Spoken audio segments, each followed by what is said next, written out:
Hello, everyone, and welcome to our UCLA Global Internship Program info session for our Global Affairs and Global Health track. My name is Ana Arellano, and I'm the Global Internship Program Coordinator here at the UCLA Study Abroad office. With us today, we have two very special guests. We have Sandy Valdivieso from the International Institute. She's the Associate Director of Advising and Engagement.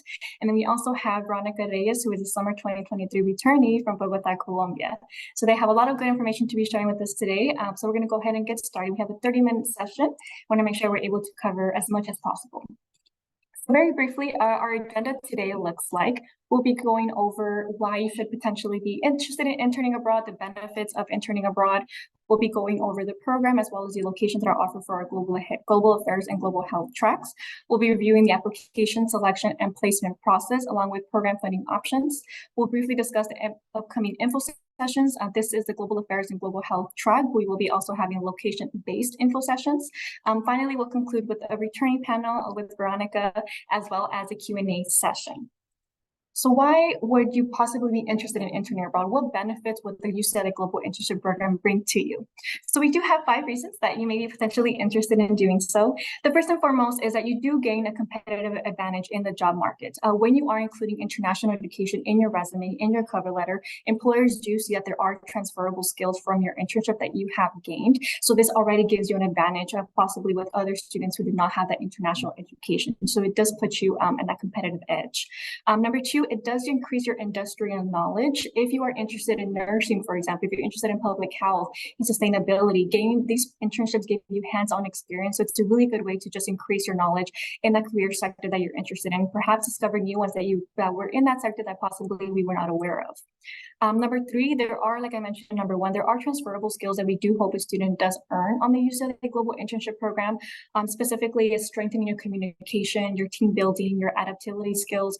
You are working with a host company, so you are within a different culture. There are different ways that problems are executed, decisions are made. So it's a really good way to foster those transferable skills that will put you an advantage in that competitive job market. Number 4, this is a global internship. So you will expand your global network. You will be having international supervisors. You will be working with international company. So not only do you have international professional contacts, but these are also could be friendships that are developed way after your internship ends. And if you ever go back to your host location, you do have people there. You do have that familiarity. So it helps you both professionally and as well as personally expand that global network.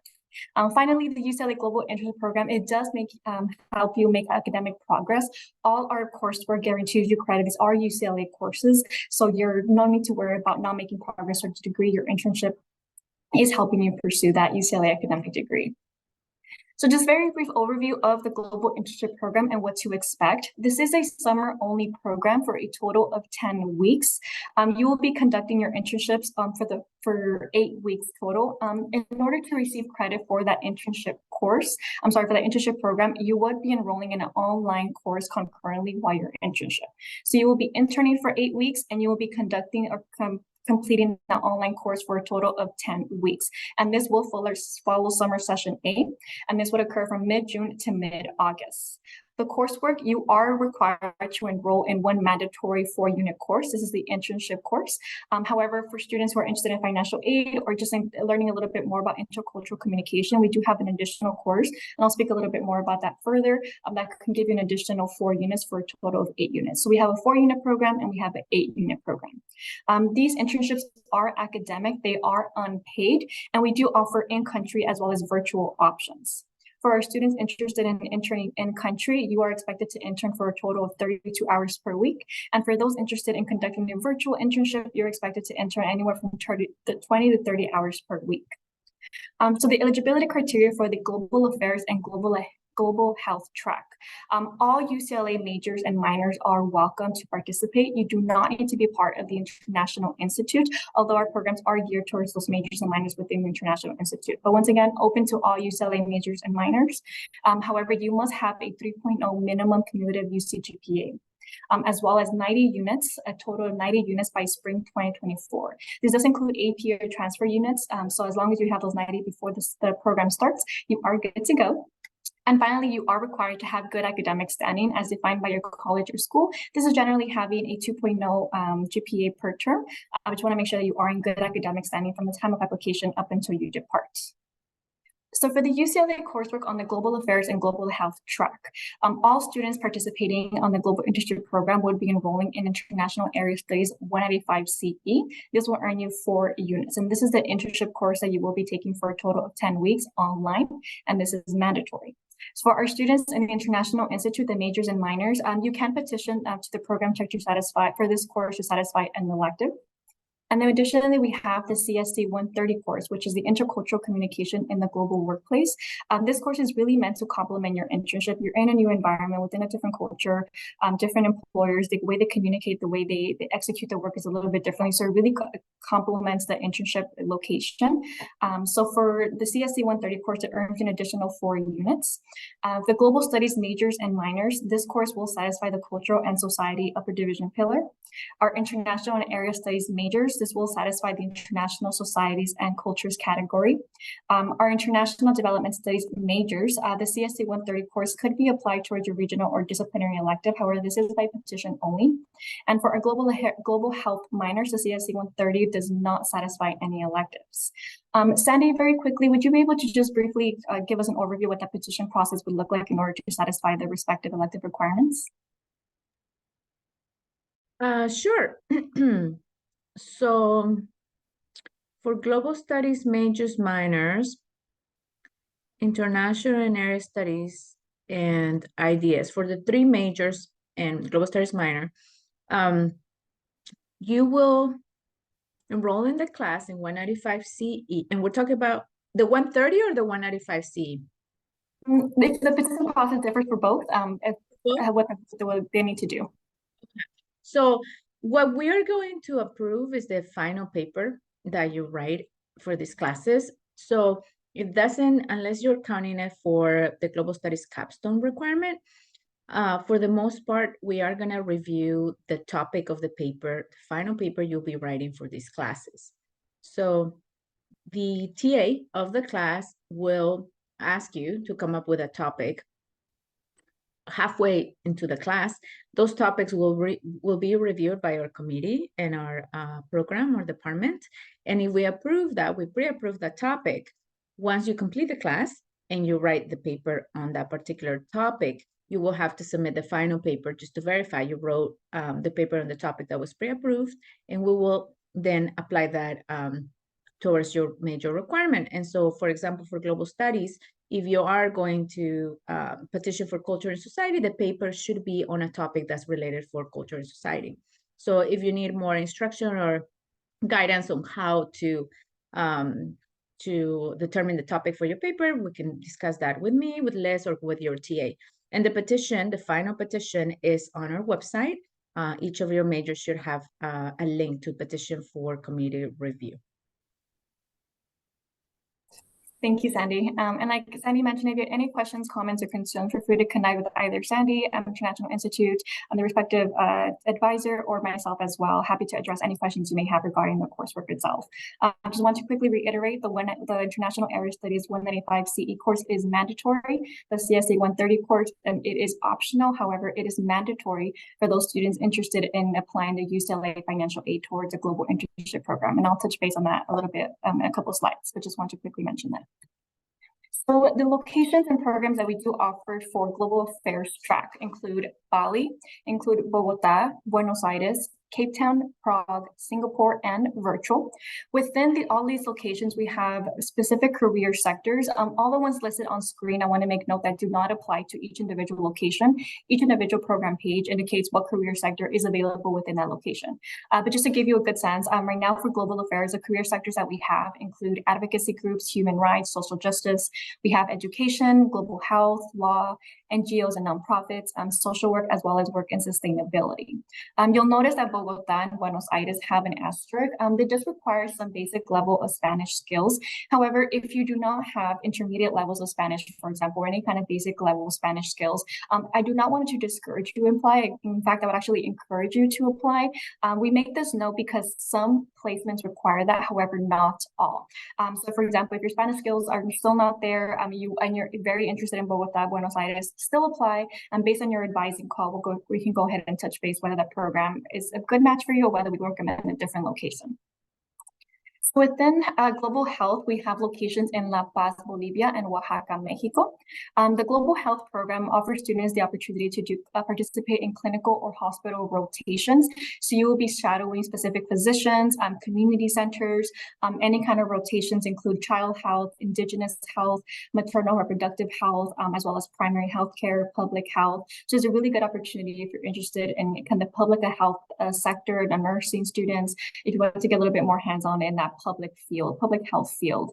You're shadowing physician, like I mentioned. It's a very good opportunity to see what it's like just to be in that global health perspective. And once again, I do see the asterisk for La Paz and Oaxaca. This program specifically, you will be interacting with members of the community. So this one, it would require some intermediate level of Spanish. During your advising call, which we would briefly touch upon shortly, your Spanish levels will be assessed, and whether we will be able to let you know whether that program is a good match, or whether we recommend a different program. But for La Paz and Oaxaca, you would require some intermediate level of Spanish because you will be interacting with members of the community as well as the physicians there. So now the application process of the selection and as well as the placement process work. We have a very brief video, about a minute or so, that I'll go ahead and play for us all. I want to make sure that I'm sharing my sound. And let's go see and watch the, oops. Let's see what the placement process and timeline looks like for the summer 2024 term.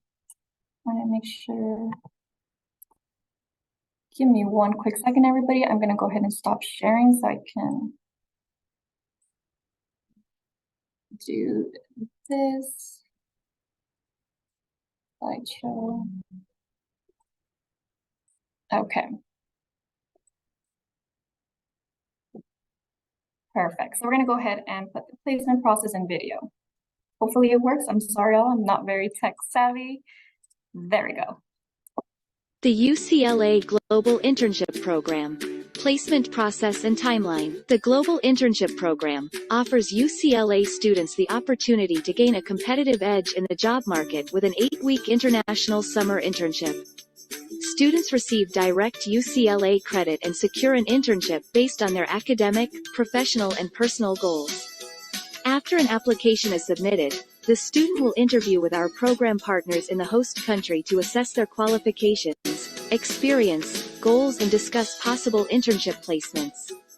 In January, after an extensive review, students are notified of their application status. If accepted, they must submit a non-refundable $300 deposit to secure their spot on the program. In February, students must pay the full program fee or submit a financial aid agreement form. This payment is used to finalize and secure all program logistics, such as housing. This is also the last chance to withdraw from the program without any additional financial penalty. Starting in April and moving into early June, the internship placement process will occur. Our program partners will arrange interviews with local organizations and companies based on each student's individual goals. Students will interview with one host company at a time. Ongoing interviews will continue with prospective internship site managers until there is a match between both the student and the host company. We guarantee all students an international internship placement. Visit ieo.ucla.edu/globalinternships to view our programs, dates and deadlines, funding resources, and more. Perfect. So in a quick summary, just the international internship placement process, after you submit your applications, you would be going through an advising call. After that advising call, we will know whether or not we'll be able to guarantee you the international internship. If you have any questions, comments, or concerns about the placement process, the timeline, anything mentioned in this video, please feel free, even throughout the presentation, to enter those questions in the chat and the Q&A. We will be getting to them at the end of the presentation, but want to make sure that I am acknowledging any questions that you may have that kind of came up with this video as well. So I want to make note as well that you'll notice that we have many locations, many career sectors. So within that itself, it could be a little bit overwhelming. So to better guide students and hopefully help you pick the program that's the best match for you, we do have some sample internship placements. Let's say, for example, you're considering doing the global affairs track in Bogotá, Colombia, or perhaps you're interested in Buenos Aires, Argentina. We do have some sample internship placements where you can see where previous students have interned abroad, learn a little bit more about the organization, learn a little bit more about their responsibilities as an intern in that location. I do want to make note that this is not a comprehensive list of all the placements that a student could possibly have, as well as have had. that. So this is just to give you a good feel about what the company, what the organizations generally look like in that respective country. But it is available for you on individual program page, specifically under the sample internship placements. So how to apply? Hopefully I've captured your attention and you are interested in applying for a global internship program for the summer 2024 term. So what you would need in order to submit your application, first and foremost, is your resume. You want to make sure that you are taking the time to appropriately format and spell check your resume. This is something that will be sent to employers. So I want to make sure it is looking great.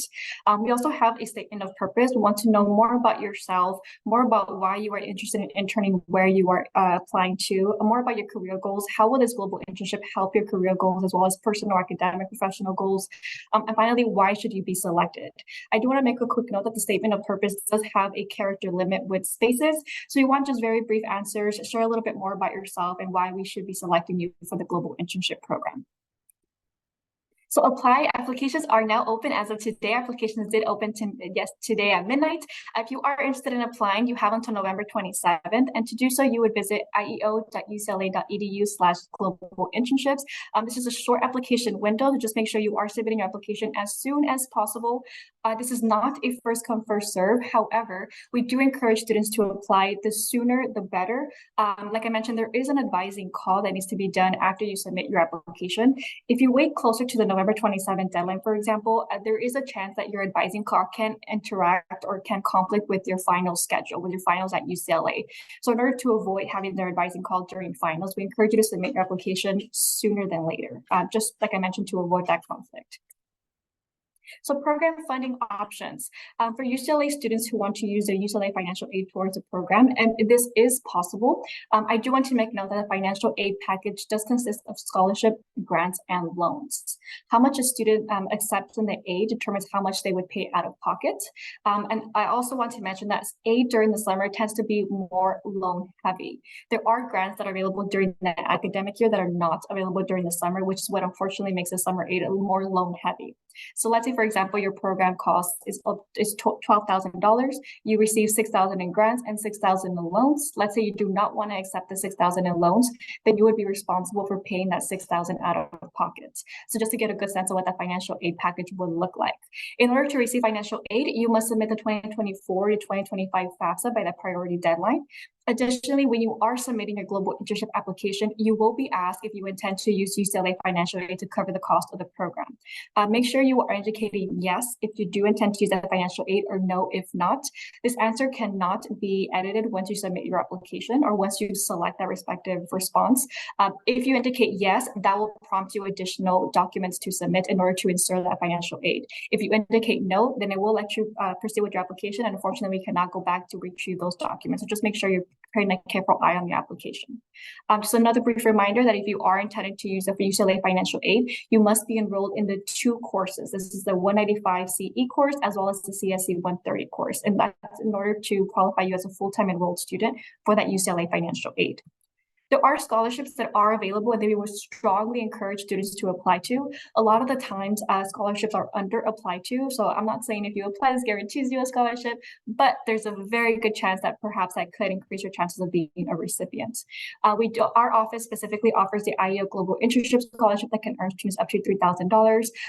We offer the Kramer Serba Scholarship, middle income. We offer scholarships based on identity, merit, income based. There also are external scholarships on our website. For example, the Benjamin Gilman Scholarship that students can earn up to $5,000. So a lot of great opportunities. If you are considering applying for scholarships, you want to know more what's out there, a little bit more about each of the scholarships, feel free to let us know, contact our office. Happy to guide you in the right direction of applying for scholarships. On our website, we do have a scholarships and finances tab, and on there it gives you open dates as well as deadlines to keep in mind when applying for summer 2024 scholarships. So I want to briefly mention that yes, you are interning, you are going abroad, you are learning a lot professionally and academically. A lot of our programs do offer the opportunity for you to explore more about your host country, most of your host city. So all of our programs do include excursions for you to get to know a little bit more about where you are studying, where is this place that you are calling home for the next 8 weeks in your respective intern program. So it's a good opportunity to learn more about the respective program if you're interested. We're having upcoming info sessions for location-based all held throughout October 23rd through November 9th.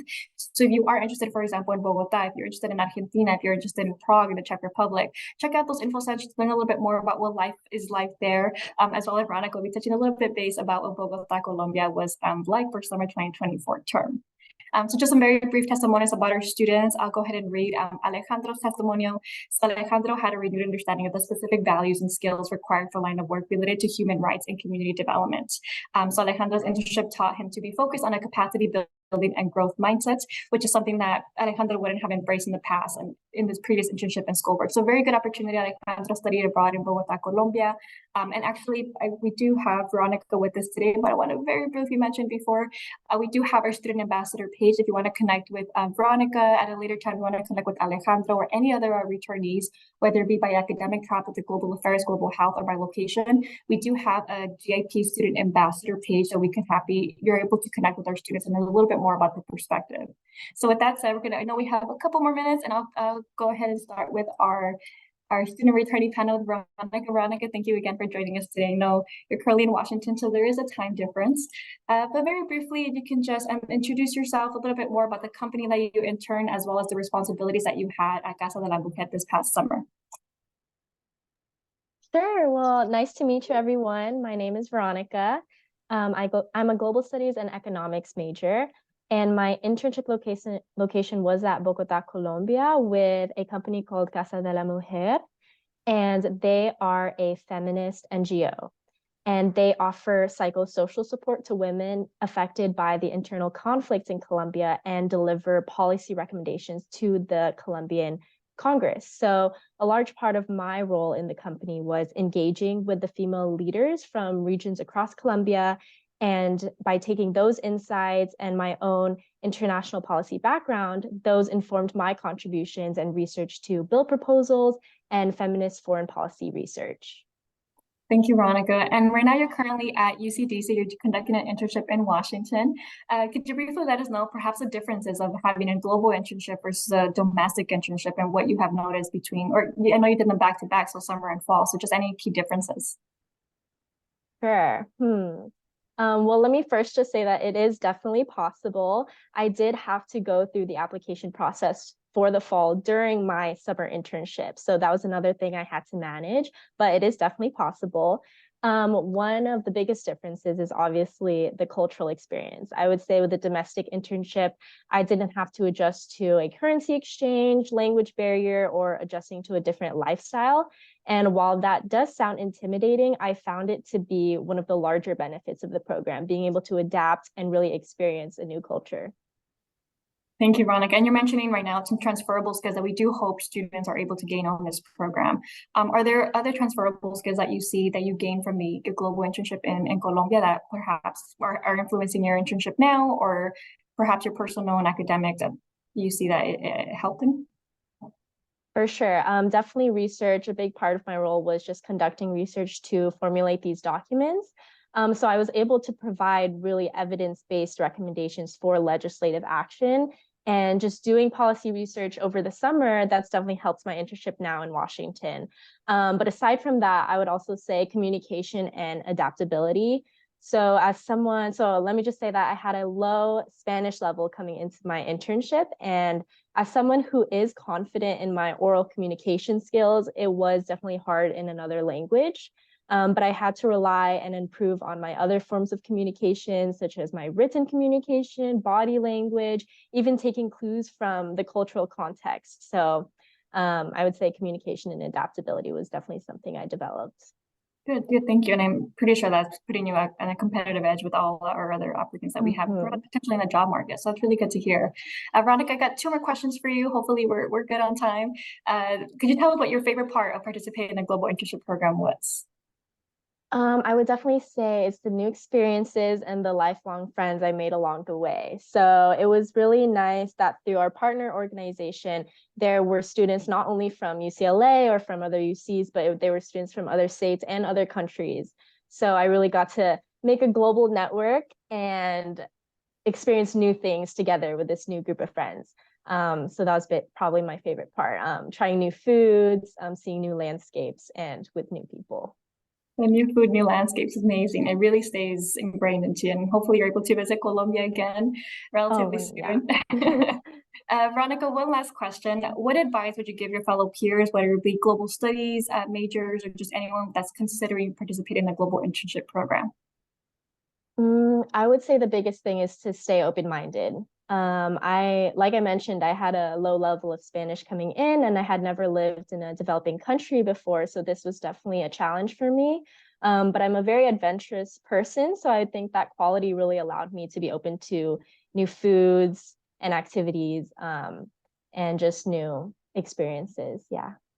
Good, thank you. And it's very true. There is some open-mindedness that is gained, even though you already have some when you are going abroad. It really opens that perspective a lot more than for my perspective when I went abroad, more than I thought was possible, more than I thought that I was open-minded. So it's a really good opportunity to get hands-on, like you mentioned, get those transferable skills, learn a new country, currency exchange, a new language, immerse yourself in a new culture, but also develop yourself professionally and personally. So it's a good opportunity for a lot of growth.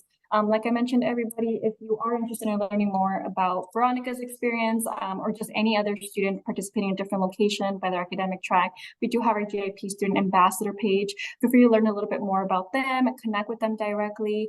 Veronica, is there anything last message you want to share with our students, if any? Yeah, I just want to say that I'm really open to, if any of you guys want to reach out, you can reach out through email, and then we can even reach out on text too. I'm really open to, or if you even want to schedule a call, I'm really open to promoting this program and getting in touch with you guys. Thank you, Veronica. And thank you again for taking the time. I know you are in Washington, so there is a time difference, but thank you again for sharing your time. And everybody, if you have questions, comments, and concerns, please feel free to enter them into the chat, enter them into the Q&A. They could be geared to myself, they could be geared to Veronica, towards Sandy. We're all here to answer your questions. If you do have any questions just yet, I do have my email up into the screen. I do advise for the Global Affairs programs, so happy to address any question that you may have. Schedule a one-on-one appointment if you're deciding between one or two locations. But I'm going to go ahead and stop the recording. Thank you all for joining us today. If you have any questions, comments, or concerns, we'll be around for maybe another minute or so to address those.